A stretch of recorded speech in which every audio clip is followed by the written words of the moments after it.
Jason McIntyre, the big lead, Fox Sports, and he joins us now. Now, Jason has been on the show before, and he's one guy that has agreed with me that the Sixers make the most sense for LeBron James in terms of signability, money, talent, how close they could be to winning the championship. But, Jason, you say LeBron might like them, but they might not like LeBron. Is that what you're trying to say to me now?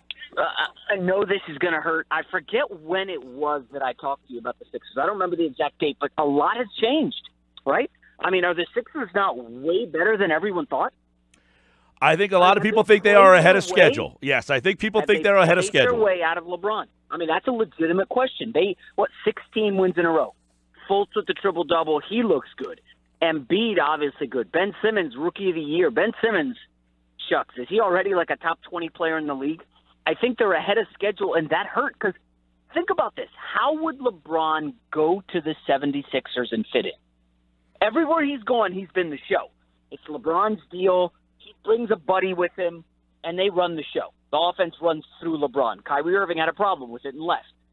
Dwayne Wade understood, hey, man, LeBron's better than me. If you're Ben Simmons, are you taking a back seat to LeBron, who will be 34 next year, when Ben Simmons is, 21 and just starting to scratch the surface of his greatness? That's the only thing that over the last 6 weeks was like, these guys are better than they're way better than anyone thought. I mean, nobody had them top 4 in the playoffs at the beginning of the year, right? Nobody. Very few. And now it's like, geez, are they too good for LeBron? LeBron likes to somewhere and be like the guy riding in on the white horse to save the day. Right. Right? LeBron is the hero, and he brought his friend with him, whether it was Chris Bosh or Kevin Love, and look, they won a title. Yeah, and now show up and mesh in. Right, so the question, basically, what you're insinuating is the Sixers have basically matured enough that they've played their way out of needing a player like LeBron James to kind of complete the quote-unquote process for them. They have enough of their own pieces that they don't need a player of that impact through free agency. And that sound, people will hear that and be like, oh, you're an idiot. How do you not lead LeBron? Look what he averaged, 27, 8, and 9, the best season of his career. He's 30. Who doesn't need LeBron? Well, all right, put LeBron on the floor with Ben Simmons and Markelle Fultz. Where's the three-point shooting? Where's the spacing? Okay, it's a little different than Jordan Clarkson. Hey, Rodney Hood, go sit in the corner and wait for the ball. That's a totally different setup with LeBron. And I know this is going to sound crazy, but, you give me Covington, Redick, another three-point shooter, I don't see the need for LeBron in Philly. And I know that sounds crazy, and people are going to freak out, but honestly, do you think they need LeBron, or would you rather have Well, it makes sense. But the question is, Jimmy Butler wants out? Are we looking at only the Eastern Conference? They've been saying they don't need LeBron to get through the Eastern Conference, but if they legitimately want to make 2, 3, 4 runs, do you say, well, if you want to beat Golden State, you got to have a third guy, and why not have it be him? A very fair question, but listen, I'm Mr. Warriors. I love Steph Curry. My kids have Curry jerseys as well as LeBron jerseys. But I have to admit, what I've seen from them is total lethargy the last, 20 games. They're not into it. They look totally checked out. We don't know when Curry's coming back. And I got to say, Houston, I mean, are they really that dominant? It's one thing. Mike D'Antoni is used to peeling off a bunch of wins in the regular season. Remember Jeremy Lin? He made Jeremy Lin, unstoppable with the Knicks. Okay? He turned Steve Nash into a Hall of Famer. And they killed people in the regular season. And then the playoffs came, and, the game slows down, the court shortens because it's, half-court offense, and all of a sudden you're like, oh, these guys aren't that great. So I'm not saying the Sixers could win the title this year. I think, obviously, you need some more shooting, you need some depth, and you need Embiid healthy, but I just don't see why it's not going to be Sixers and Celtics dominating the East for the next 5-6 years. Jason McIntyre with us. Now, Jason, what if the Sixers don't make the finals, and it's the LeBron who's the one that sweeps them out in the Eastern Conference Finals? Do then maybe they change their tune? Then you see, now you're asking the hard question. Well, let's back it up even further. What happens if the Sixers lose to the Miami Heat? And that's not going to be an easy one. It's a good Heat team. I think that series could go 7. We don't know what Embiid's status is, right? Probably out game 1. So it's like most likely anyway. I'm not pensing. I do think they have the talent. They should make the Eastern Conference Finals. But you have to crawl before you walk and then run in the NBA. You don't just show up and make the finals instantly. Everybody. Michael Jordan struggled with the bad boys, right? Kobe you remember Kobe and Shaq? Kobe was throwing up air balls against the Utah Jazz, Stockton and Malone. Like, oh yeah, everybody goes through that. Even the Warriors lost. I believe they lost in 7 to the Clippers in the first round. Then the next year they won the title. So you've got to kind of crawl before you can walk or run in the NBA. So I expect the Sixers to have, a couple of really bad playoff games. That's expected. Mm-hmm. I mean, Ben Simmons is 21, but if Jay, they get swept by LeBron, let's be honest. Do you think LeBron's sweeping anybody? I mean, I don't think Cleveland looks unbelievable at this point. I just don't buy into Jose Calderon and Rodney Hood. And I like Jordan Clarkson, but as a dominant team in the East, I don't see that. I think the Sixers can go toe-to-toe with them in the Eastern Conference Finals. So are the Sixers a 50-plus win team, 16 straight, because they're that good, or is there some context that we need to take a look at here? Well, listen, the final 16 games, they beat up a lot of bad teams, right? And you can't do anything about your schedule. We know that. But the fact is they beat a lot of bad teams. But the other side of the coin, hey, they won 51, and Embiid missed, 20, 25 games?